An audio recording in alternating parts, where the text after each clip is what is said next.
Breaking now, same team, new identity. We're learning exactly when the Redskins could be rebranded and why a new mascot may not come anytime soon. Back to school safety. The pressure is on to resume learning, but what happens if kids do not return to the classroom? How a funding fight could play out on Capitol Hill. Blocked out of Black Lives Matter Plaza. Why vendors will soon be kicked out of the place where they find community. Now this could hurt the bottom line of black business owners. Now, ABC 7 News at 11. On your side. We begin with a breaking news alert.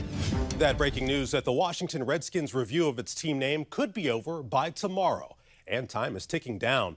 We want to know what you think. Should the team change its name? We have a poll up so you can vote by going to WJLA.com/vote now. We'll have that poll at the bottom of your screen and bringing results in real time. The big question, what will be the team's new name? ABC 7 sports anchor Scott Abraham is following this breaking news and is live for us right now. And Scott, there's been a big break in the story just within the past hour. What is the latest? Yeah, Carl, we knew things were moving very quickly, and late tonight, another major development. It appears when tomorrow morning hits, the Washington Redskins will be no more. And Carl, tomorrow is shaping up to be an historic day here in Washington. Yeah, it's hard to believe it is happening. Scott, thank you very much. Now, of course, this debate has been in the headlines for years, including back in 2017, when the team had to shut down some pretty convincing internet rumors. Activists created a fake website, logo, and Twitter account that claimed that the team changed its name to the Washington Redhawks. It was shared all over social media. But the team went on the record saying the Redskins name was there to stay. Native American advocates later revealed that they were the ones behind that hoax, saying that they wanted to show the team and the NFL how powerful a name change could be. Now, we wanted to know what you think of the name change and if it's time for something new or if the team should stay the course. Most of the D.C. visitors that we spoke with today say it's time to move on. I think that it's definitely a move.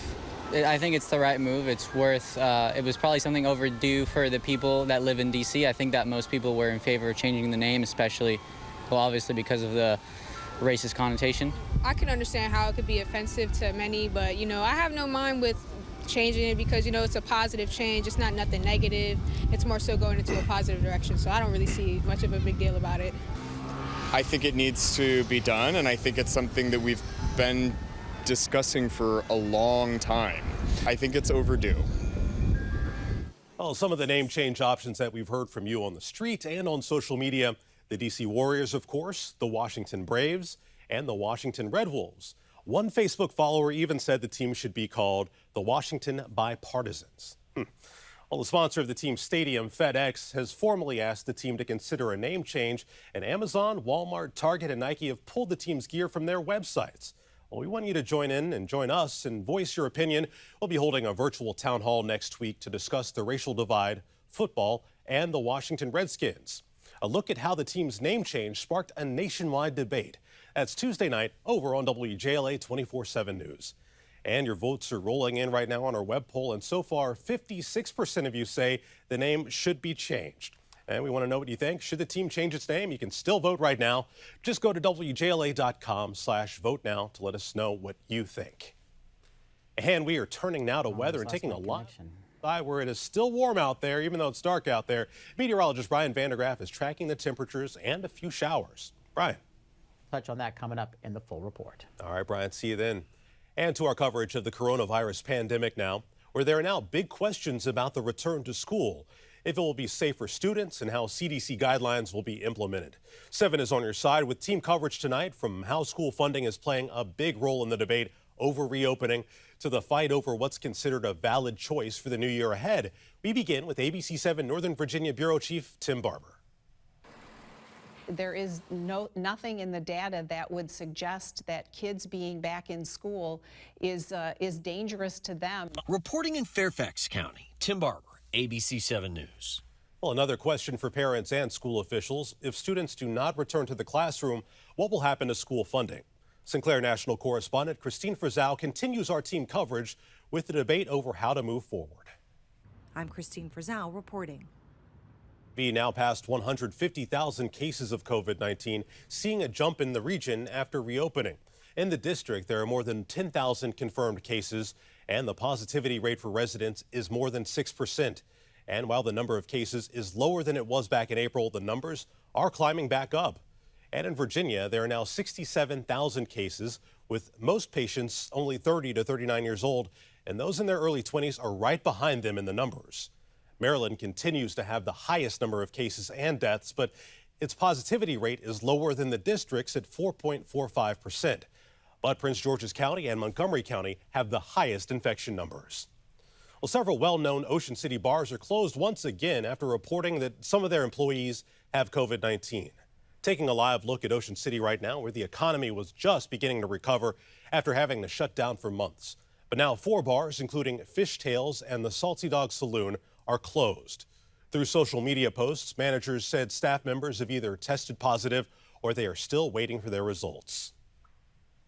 And new at 11, including the pressure to stop producing, why Ford workers want their bosses to cut ties with a major buyer. Black-owned businesses being told to pack up and ship out, why they won't be allowed back on Black Lives Matter Plaza starting tomorrow. Story of survival, how a man got away from a bear that made its way inside of his home.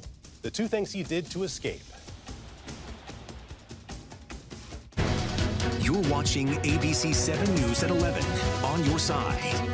Ford is not getting out of the police car business. That's according to the CEO. A petition on change.org has gained about 12,000 signatures in the last month after recent incidents of police brutality, many of them employees. The CEO insists that Ford can continue to sell police cars and still support Black Lives Matter.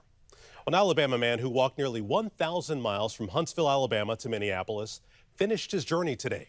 Terry Willis says that he wanted to bring attention to police brutality as well as bring people together to remember the life of George Floyd.